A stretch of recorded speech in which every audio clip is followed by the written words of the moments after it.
আসসালামু আলাইকুম, সবাই কেমন আছেন? আজকে রান্না করব সরষে ইলিশ। সেজন্য আমি এখানে সরষে নিয়ে নিয়েছি, সাদা সরষে এবং কালো সরষেটা। সাদা সরষেটা একটু বেশি পরিমাণে নিয়েছি। এইবার এটাকে আমি 3 ঘন্টার মতো ভিজিয়ে রাখব,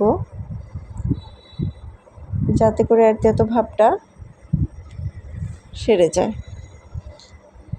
চলে এলাম 3 ঘন্টা পরে। এখানে আমি 2টা কাঁচা মরিচ এবং সামান্য একটু লবণ দিয়ে এটাকে ব্লেন্ড করে নিব। আপনারা চাইলে পাটায়ও বেটে নিতে পারেন।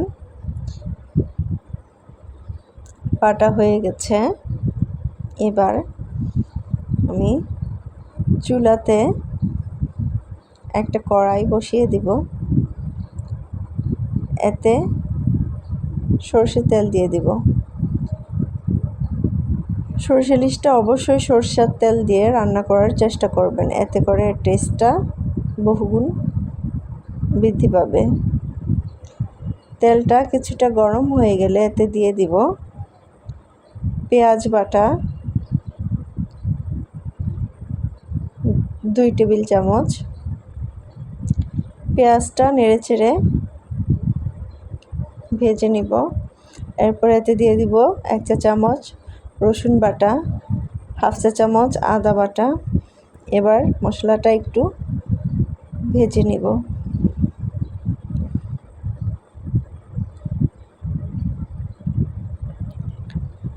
মশলাটা ভাজা হয়ে গেলে এবার এতে দিয়ে দিব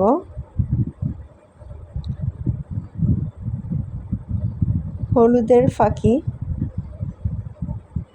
পরিমাণ মতো, মরিচের ফাঁকি পরিমাণ মতো,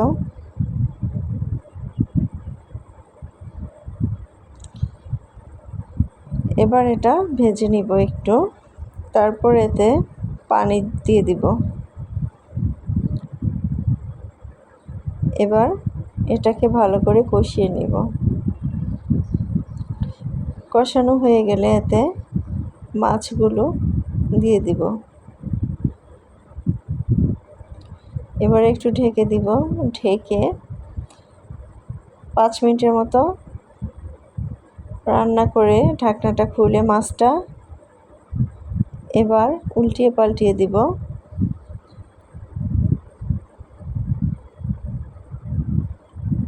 তারপর আবার ঢেকে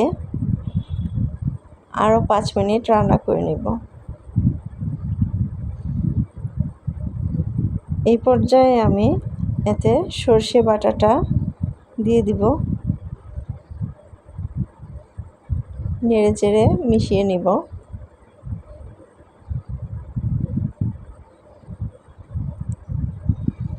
এবার আরও কিছুক্ষণ ঢেকে রান্না করে নিব, 3-4 মিনিটের মতো। খুব সুন্দর একটা স্মেল এসেছে।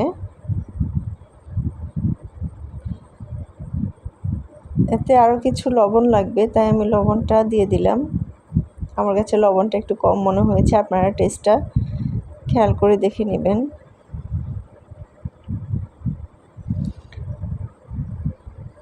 আমার রান্নাটা প্রায় হয়ে যাচ্ছে। এবার এতে আমি 2-3টা কাঁচামরিচ দিয়ে দেব, এতে করে ফ্লেভারটা খুব দারুণ আসবে। একটু ঢেকে দিলে ফ্লেভারটা সুন্দর আসবে। রান্নাটা প্রায় হয়ে গেছে আমার। তো কমপ্লিট হয়ে গেল আমার সরষে ইলিশ রান্না। কেমন হলো অবশ্যই কমেন্টে জানাবেন। ধন্যবাদ সবাইকে।